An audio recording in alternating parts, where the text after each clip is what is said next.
Odia Net Achievers YouTube channel रो अन्य एक नुआ वीडियो को आपण मानक स्वागत।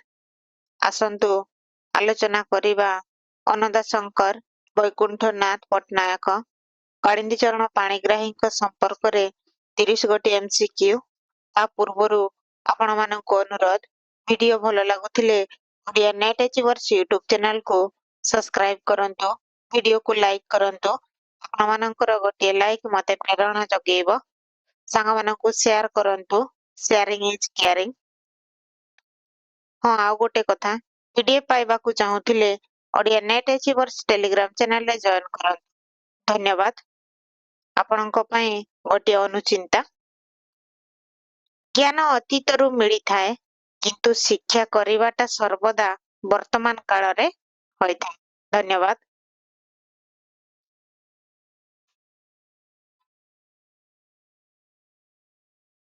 सबुज काव्यधारा अन्नदा शंकर वैकुंठनाथ पट्टनायक कालिंदी चरण पाणिग्राही।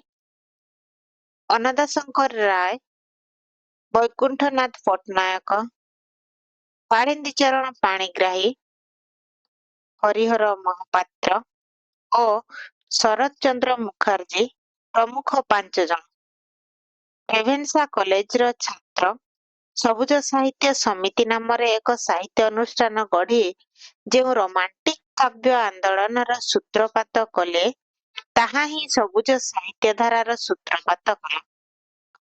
अन्नदा शंकर राय वैकुंठनाथ पट्टनायक कालिंदी चरण पाणिग्राही हरिहर आचार्य हरिहर महापात्र शरदचंद्र मुखर्जी ये 5 जन थिले रेभेन्सा कॉलेज रा छात्र। सबुज साहित्य समिति नाम गोटे अनुष्ठान गढ़ी जो रोमांटिक काव्य आंदोलन सूत्रपात करथिले ताहा ही सबुज साहित्य धारार सूत्रपात कला। 1921 रु 1935 मध्य बंगला रोमांटिक आंदोलन मुखपत्र सबुज पत्र आदर्श रे एही युव कवि माने जुगवीणा नाम एक पत्रिका प्रकाश करथिले। 1921 रु 1935 मसिया मध्य समय को ताले कौन कहिबा हमें सबुज जुग बोली कहिबा।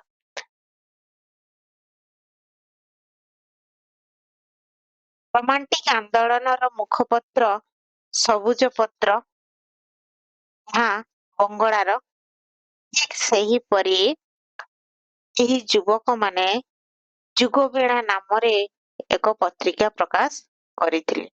परवर्ती काल रे सम्मिलित संकलन सबुज कविता 1931 सबुज काव्यधारा को स्वतंत्र परिचय देला।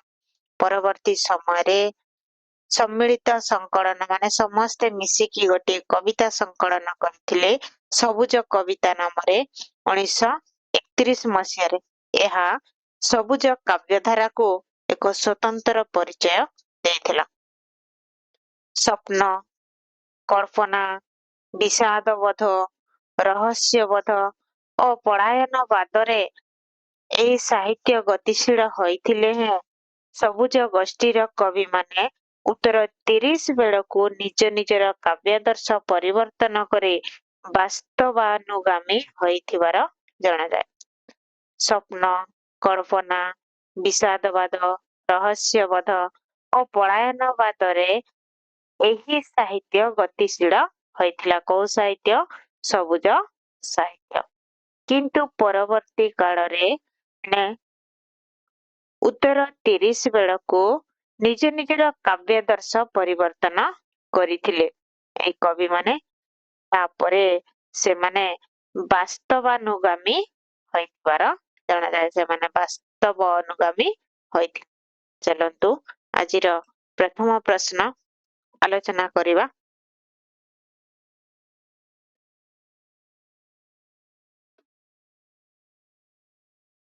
सबुज कवि माने केउ अनुष्ठान गढ़िथिले? सबुज साहित्य समिति को अनुष्ठान गढ़िथिले? ସବୁଜ ସାହିତ୍ୟ ସମିତି। ପରବର୍ତ୍ତୀ ପ୍ରଶ୍ନ, ସବୁଜ ଗୋଷ୍ଠୀର ମିଳିତ କାବ୍ୟ ସଂକଳନର ନାମ କଣ? ସବୁଜ କବିତା। ସବୁଜ ଗୋଷ୍ଠୀର ମିଳିତ କାବ୍ୟ ସଂକଳନର ନାମ ସବୁଜ କବିତା। ପରବର୍ତ୍ତୀ ପ୍ରଶ୍ନ, ସବୁଜ କାବ୍ୟ ଆନ୍ଦୋଳନ କେଉଁ ପତ୍ରିକାକୁ ଭିତ୍ତି କରି ଅଗ୍ରସର ହୋଇଥିଲା? ଯୁଗବେଣା। କୋଉ ପତ୍ରିକା? ଯୁଗବେଣା ପତ୍ରିକା। ପରବର୍ତ୍ତୀ ପ୍ରଶ୍ନ, ସବୁଜ ଯୁଗର ସୂତ୍ରଧର କିଏ? ସବୁଜ ଯୁଗର ସୂତ୍ରଧର କିଏ? ଅନନ୍ତ ଶଙ୍କର ରାୟ ହେଉଛନ୍ତି ସବୁଜ ଯୁଗର ସୂତ୍ରଧର। ପରବର୍ତ୍ତୀ ପ୍ରଶ୍ନ, ସବୁଜରୁ ସାମ୍ପ୍ରତିକ ଗ୍ରନ୍ଥର ରଚୟିତା କିଏ? ସବୁଜରୁ ସାମ୍ପ୍ରତିକ ଗ୍ରନ୍ଥର ରଚୟିତା ହେଉଛନ୍ତି କିଏ? ନିତ୍ୟାନନ୍ଦ ଶତପଥୀ। ପରବର୍ତ୍ତୀ ପ୍ରଶ୍ନ, କେଉଁ ବଙ୍ଗୀୟ ପତ୍ରିକାରୁ ସବୁଜ କବିମାନେ ପ୍ରେରଣା ଲାଭ କରିଥିଲେ? କେଉଁ ବଙ୍ଗୀୟ ପତ୍ରିକାରୁ ସବୁଜ କବିମାନେ ପ୍ରେରଣା ଲାଭ କରିଥିଲେ? 6 ନମ୍ବର ପ୍ରଶ୍ନର ଉତ୍ତର କଣ ହବ? ବି, ସବୁଜ ପତ୍ର। ପରବର୍ତ୍ତୀ ପ୍ରଶ୍ନ, ଆଗକୁ ଯିବା। କିଏ ପ୍ରଥମେ କବିତାରେ ସବୁଜ ଶବ୍ଦ ପ୍ରୟୋଗ କଲେ? 7 ନମ୍ବର ପ୍ରଶ୍ନର ଉତ୍ତର କଣ ହେବ? ଅନନ୍ତ ଶଙ୍କର ରାୟ। ପରବର୍ତ୍ତୀ ପ୍ରଶ୍ନ, କେଉଁଟି ଅନଦାଶଙ୍କରଙ୍କ କବିତା? କେଉଁଟି ଅନଦାଶଙ୍କରଙ୍କ କବିତା? ପ୍ରଶ୍ନର ଉତ୍ତର ହେବ ପରୀ ମହଲ ହେଉଛି ଅନଦାଶଙ୍କରଙ୍କ କବିତା। ପରବର୍ତ୍ତୀ ପ୍ରଶ୍ନ, ସବୁଜ କବିମାନେ କେଉଁ କ୍ଲବ ଗଠନ କରିଥିଲେ? ସବୁଜ କବିମାନେ କେଉଁ କ୍ଲବ ଗଠନ କରିଥିଲେ? କେଉଁ କ୍ଲବ ଗଠନ କରିଥିଲେ? Nonsense club. ସବୁଜ କବିମାନେ କେଉଁ କ୍ଲବ ଗଠନ କରିଥିଲେ? ନନସେନ୍ସ କ୍ଲବ ଗଠନ କରିଥିଲେ। ପରବର୍ତ୍ତୀ ପ୍ରଶ୍ନ ପୁଣି ଆଗକୁ ଯିବା। ସବୁଜ ଗୋଷ୍ଠୀର ହାତଲେଖା ପତ୍ରିକାର ନାମ କଣ? ସବୁଜ ଗୋଷ୍ଠୀର ହାତଲେଖା ପତ୍ରିକାର ନାମ କଣ? ଅବକାଶ। ପରେ ହରିହର ଜଗ ହେଇକି ଏଇଟା କଣ ହେଇଥିଲା? ଅବକାଶ। ପରବର୍ତ୍ତୀ ପ୍ରଶ୍ନ, ବାସନ୍ତୀ ଉପନ୍ୟାସ କେତେ ଜଣ ଲେଖକଙ୍କ ମିଳିତ ପ୍ରଚେଷ୍ଟାରେ ଲିଖିତ ହୋଇଥିଲା? ଏହା ତ ସମସ୍ତେ ଜାଣିଛନ୍ତି, ଆପଣମାନେ ମଧ୍ୟ ଜାଣିଥିବେ। ତାହେଲେ ଉତ୍ତର କଣ ହବ? 9 ଜଣ ଲେଖକ ମିଶି ରଚନା କରିଥିଲେ ବାସନ୍ତୀ ଉପନ୍ୟାସ। ପରବର୍ତ୍ତୀ ପ୍ରଶ୍ନ, କେଉଁ ଲେଖକ ବାସନ୍ତୀ ଉପନ୍ୟାସ ରଚନାରେ ଜଡିତ ନୁହନ୍ତି? ପ୍ରଶ୍ନ ଭଲକି ପଢିବେ। କେଉଁ ଲେଖକ ବାସନ୍ତୀ ଉପନ୍ୟାସ ରଚନାରେ ଜଡିତ ନୁହନ୍ତି? କିଏ? ବସନ୍ତ ମଞ୍ଜରୀ ପଟ୍ଟନାୟକ ଜଡିତ ନୁହନ୍ତି। ପରବର୍ତ୍ତୀ ପ୍ରଶ୍ନ ଆଗକୁ ଯିବା। ବାସନ୍ତୀ ଉପନ୍ୟାସର 30ଟି ପରିଚ୍ଛେଦ ମଧ୍ୟରୁ ସର୍ବାଧିକ ପରିଚ୍ଛେଦ କାହାଙ୍କ ଦ୍ୱାରା ଲେଖା ଯାଇଥିଲା? ଅଧିକ ପରିଚ୍ଛେଦ କିଏ ରଚନା କରିଥିଲେ ବାସନ୍ତୀ ଉପନ୍ୟାସର? ଏଟା ନିହାତି ମନେ ରଖିବେ। ପରବର୍ତ୍ତୀ ପ୍ରଶ୍ନ, ଅନଦାଶଙ୍କର ରାୟ ସମୁଦାୟ କେତୋଟି ଓଡ଼ିଆ କବିତାର ସ୍ରଷ୍ଟା? ଅନଦାଶଙ୍କର ରାୟ ସମୁଦାୟ କେତୋଟି ଓଡ଼ିଆ କବିତାର ସ୍ରଷ୍ଟା? କେତୋଟି? 14ଟି ଓଡ଼ିଆ କବିତାର ସ୍ରଷ୍ଟା। କଣ ହେବ? 14। ପରବର୍ତ୍ତୀ ପ୍ରଶ୍ନ, ଯୌବନ ଥରେ ଗଲେ ଆଉ ଆସେ ନା କବିତାର କବି କିଏ? ଯୌବନ ଥରେ ଗଲେ ଆଉ ଆସେ ନା କବିତାର କବି କିଏ? ଶଙ୍କର। এই কবিতার কবি কে? শঙ্কর রায়। পরবর্তী প্রশ্ন,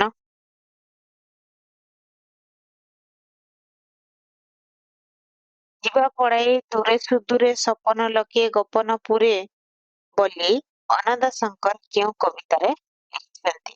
ଯିବା ପଳାଇ ଦୂରେ ସୁଦୂରେ ସପନ ଲକେ ଗୋପନ ପୁରେ ବୋଲି ଅନନ୍ତ ଶଙ୍କର କେଉଁ କବିତାରେ ଲେଖିଛନ୍ତି? ଓ କବିତା? ସୃଜନ ସ୍ୱପ୍ନ କବିତା। ପରବର୍ତ୍ତୀ ପ୍ରଶ୍ନ ପୁଣି ଆଗକୁ ଯିବା।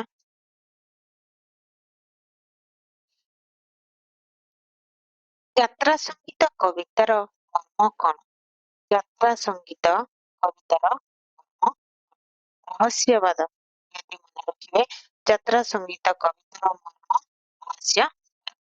ପରବର୍ତ୍ତୀ ପ୍ରଶ୍ନ, କିନ୍ତୁ ଦୁଃଖର କଥା ଯେ ସେ ଅଗ୍ନିକଣା, ସେ ସ୍ୱତଃସ୍ଫୁର୍ତ୍ତ ପ୍ରକାଶ, ଅତି ଶୀଘ୍ର ଉଭେଇ ଗଲା ଓ ରହିଗଲା ଗଦା ଗଦା ଡଗରେଲ ଓ ବାଜେ କବି। ମାଧର ମାନସିଂହ କେଉଁ କବିଙ୍କ ଉଦ୍ଦେଶ୍ୟରେ ଏହା କହିଛନ୍ତି? ଆଠ ନମ୍ବର ପ୍ରଶ୍ନ, ପୁଣିଥରେ ଆପଣମାନଙ୍କୁ ପଢିକି ଶୁଣେଇ ଦଉଛି।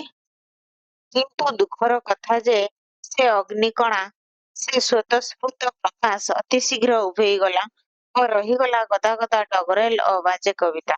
ମାଧର ମାନସିଂହ କେଉଁ କବିଙ୍କ ଉଦ୍ଦେଶ୍ୟରେ ଏହା କହିଛନ୍ତି? ଆଠ ନମ୍ବର ପ୍ରଶ୍ନର ଉତ୍ତର କଣ ହେବ? ବୈକୁଣ୍ଠନାଥ ପଟ୍ଟନାୟକ। ପରବର୍ତ୍ତୀ ପ୍ରଶ୍ନ, ସବୁଜ ଧାରାର କେଉଁ କବି ବୌଦ୍ଧ ଯୁଗର କଥାବସ୍ତୁ ଉପରେ କବିତାମାନ ରଚି ସ୍ୱତନ୍ତ୍ରତା ଦର୍ଶାଇଛନ୍ତି? ସବୁଜ ଧାରାର କେଉଁ କବି ବୌଦ୍ଧ ଯୁଗର କଥାବସ୍ତୁ ଉପରେ କବିତାମାନ ରଚି ସ୍ୱତନ୍ତ୍ରତା ଦର୍ଶାଇଛନ୍ତି? କିଏ? ବୈକୁଣ୍ଠନାଥ ପଟ୍ଟନାୟକ। ତାହେଲେ ବୌଦ୍ଧ ଯୁଗର କଥାବସ୍ତୁ ଉପରେ ସେ କବିତା ରଚନା କରିଛନ୍ତି। ପରବର୍ତ୍ତୀ ପ୍ରଶ୍ନ, ଆଗକୁ ଯିବା। ବୈକୁଣ୍ଠନାଥ ପଟ୍ଟନାୟକଙ୍କ ଦ୍ଵାରା ରଚିତ ନାଟକର ନାମ କଣ? ବୈକୁଣ୍ଠନାଥ ପଟ୍ଟନାୟକଙ୍କ ଦ୍ଵାରା ରଚିତ ନାଟକର ନାମ କଣ? ନାଟକର ନାମ କଣ? ମୁକ୍ତି ପଥେ। ପରବର୍ତ୍ତୀ ପ୍ରଶ୍ନ, ପୁଣି ଆଗକୁ ଯିବା। ଉତ୍ତରାୟଣ କାବ୍ୟଗ୍ରନ୍ଥ କାହିଁକି ସ୍ୱତନ୍ତ୍ରତା ରକ୍ଷା? ଉତ୍ତରାୟଣ କାବ୍ୟଗ୍ରନ୍ଥ କାହିଁକି ସ୍ୱତନ୍ତ୍ରତା ରକ୍ଷା? 21 ନମ୍ବର ପ୍ରଶ୍ନର ଉତ୍ତର କଣ ହେବ? କେନ୍ଦ୍ର ସାହିତ୍ୟ ଏକାଡେମୀ ପୁରସ୍କାର ପ୍ରାପ୍ତ। ଏ ଉତ୍ତରାୟଣ କାବ୍ୟଗ୍ରନ୍ଥ କେନ୍ଦ୍ର ସାହିତ୍ୟ ଏକାଡେମୀ ପୁରସ୍କାର ପ୍ରାପ୍ତ। ଓକେ ପିଲାମାନେ, ଆଶା କରୁଛି ଆପଣ ମାନେ ବୁଝିପାରୁଥିବେ। ପରବର୍ତ୍ତୀ ପ୍ରଶ୍ନ, ସବୁଜ ଗୋଷ୍ଠୀର କେଉଁ ଲେଖକ ପରବର୍ତ୍ତୀ କାଳରେ ଝଙ୍କାରର ସମ୍ପାଦନା ଦାୟିତ୍ୱ ଗ୍ରହଣ କରିଥିଲେ? ସବୁଜ ଗୋଷ୍ଠୀର କେଉଁ ଲେଖକ ପରବର୍ତ୍ତୀ ସମୟରେ ଝଙ୍କାର ପତ୍ରିକାର ଦାୟିତ୍ୱ ସମ୍ପାଦନା କାର୍ଯ୍ୟ ଗ୍ରହଣ କରିଥିଲେ? 22 ନମ୍ବର ପ୍ରଶ୍ନର ଉତ୍ତର ହେବ ହରିହର। ହରିହର ତାହେଲେ ଝଙ୍କାର ସମ୍ପାଦନା ଦାୟିତ୍ୱ ଗ୍ରହଣ କରିଥିଲେ ଝଙ୍କାର ପତ୍ରିକାର। ପରବର୍ତ୍ତୀ ପ୍ରଶ୍ନ, ଜୀବନ ପାତ୍ର ମୋ ଭରିଛ କେତେ ମତେ, ନଦେଲ କିଛି ବୋଲି କହିବି କି ହେ ଆଉ, କେଉଁ କବିତାର କୁହାଯାଇଛି? କେଉଁ କବିତାରେ କୁହାଯାଇଛି? ଜୀବନ ପାତ୍ର ମୋ ଭରିଛ କେତେ ମତେ, ନଦେଲ କିଛି ବୋଲି କହିବି କି ହେ ଆଉ, କେଉଁ କବିତାରେ କୁହାଯାଇଛି? ଏହା କେଉଁ କବିତା? ଯାତ୍ରା ସଙ୍ଗୀତ। ପରବର୍ତ୍ତୀ ପ୍ରଶ୍ନ, କେଉଁଠି କୃଷ୍ଣଚନ୍ଦ୍ର ତ୍ରିପାଠୀଙ୍କ କବିତା ଗ୍ରନ୍ଥ? କେଉଁଠି କୃଷ୍ଣଚନ୍ଦ୍ର ତ୍ରିପାଠୀଙ୍କ କବିତା ଗ୍ରନ୍ଥ? ମାଟି ଦୀପ। କାହାର? କୃଷ୍ଣଚନ୍ଦ୍ର ତ୍ରିପାଠୀଙ୍କ କବିତା ଗ୍ରନ୍ଥ। ପରବର୍ତ୍ତୀ ପ୍ରଶ୍ନ, ଆଗକୁ ଯିବା। ଶରତଚନ୍ଦ୍ର ମୁଖାର୍ଜୀଙ୍କ ଦ୍ଵାରା ରଚିତ କବିତା କେଉଁଠି? ଶରତଚନ୍ଦ୍ର ମୁଖାର୍ଜୀଙ୍କ ଦ୍ଵାରା ରଚିତ କବିତା କେଉଁଠି? ହେଲେ ଶିବେ ଶାନ୍ତରା। କିଏ ଲେଖିଛନ୍ତି? ଶରତଚନ୍ଦ୍ର ମୁଖାର୍ଜୀଙ୍କ ଶିବେ ଶାନ୍ତ। ରହିଲା ପିଲାମାନେ, ଚାଲନ୍ତୁ ଆଗକୁ ଯିବା। କେଉଁଠି କାଳିନ୍ଦୀ ଚରଣଙ୍କ କବିତା ଗ୍ରନ୍ଥ ନୁହେଁ? କେଉଁଠି କାଳିନ୍ଦୀ ଚରଣ ପାଣିଗ୍ରାହୀଙ୍କ କବିତା ଗ୍ରନ୍ଥ ନୁହେଁ? ଜୀବନ ଚିତା ହେଉଛି କାଳିନ୍ଦୀ ଚରଣ ପାଣିଗ୍ରାହୀଙ୍କର କବିତା ଗ୍ରନ୍ଥ ନୁହେଁ। ଆଉ ତିନୋଟି କବିତା ହଉଛି ଆମର କାଳିନ୍ଦୀ ଚରଣ ପାଣିଗ୍ରାହୀଙ୍କର। ମନେ ନାହିଁ, କ୍ଷଣିକ ସତ୍ୟ, ମୋ କଥା, এই ତିନୋଟି ଯାକ କବିତା ଗ୍ରନ୍ଥ କାଳିନ୍ଦୀ ଚରଣ ପାଣିଗ୍ରାହୀଙ୍କର। ଆଗକୁ ଯିବା। କିଏ ଶଳା ଶଇତାନ କି ପ୍ରକାର କବିତା? ଏହା କାଳିନ୍ଦୀ ଚରଣ ପାଣିଗ୍ରାହୀଙ୍କ ରଚନା। କିଏ ଶଳା ଶଇତାନ କି ପ୍ରକାର କବିତା? ସାମ୍ୟବାଦୀ ଚେତନା ଆଧାରିତ କବିତା। ପରବର୍ତ୍ତୀ ପ୍ରଶ୍ନ, ପୁଣି ଆଗକୁ ଯିବା। ଖ ସ୍ତମ୍ଭ ଏଇ ଭିତରୁ ଆମେ ଯୋଉଟା ଆଗ ଜାଣିଛେ ତାକୁ ଆମେ ସଂଯୋଗ କରିବା। ଉତ୍ତରାୟଣ କାହାର? ବୈକୁଣ୍ଠନାଥ ପଟ୍ଟନାୟକଙ୍କର ଉତ୍ତରାୟଣ। 2ର ଆଇଭି, 2ର ଆଇଭି। ତାହେଲେ ଏ ହବ ୟାର ଉତ୍ତର। ବହୁତ ସହଜ ଥିଲା। ଚାଲନ୍ତୁ 1ର 2i। ଅନଦା ଶଙ୍କର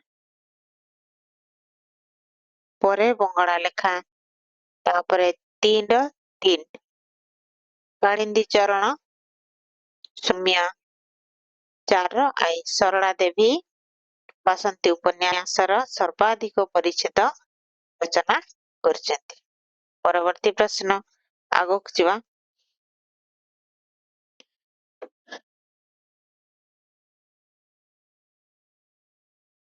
29 ନମ୍ବର ପ୍ରଶ୍ନ,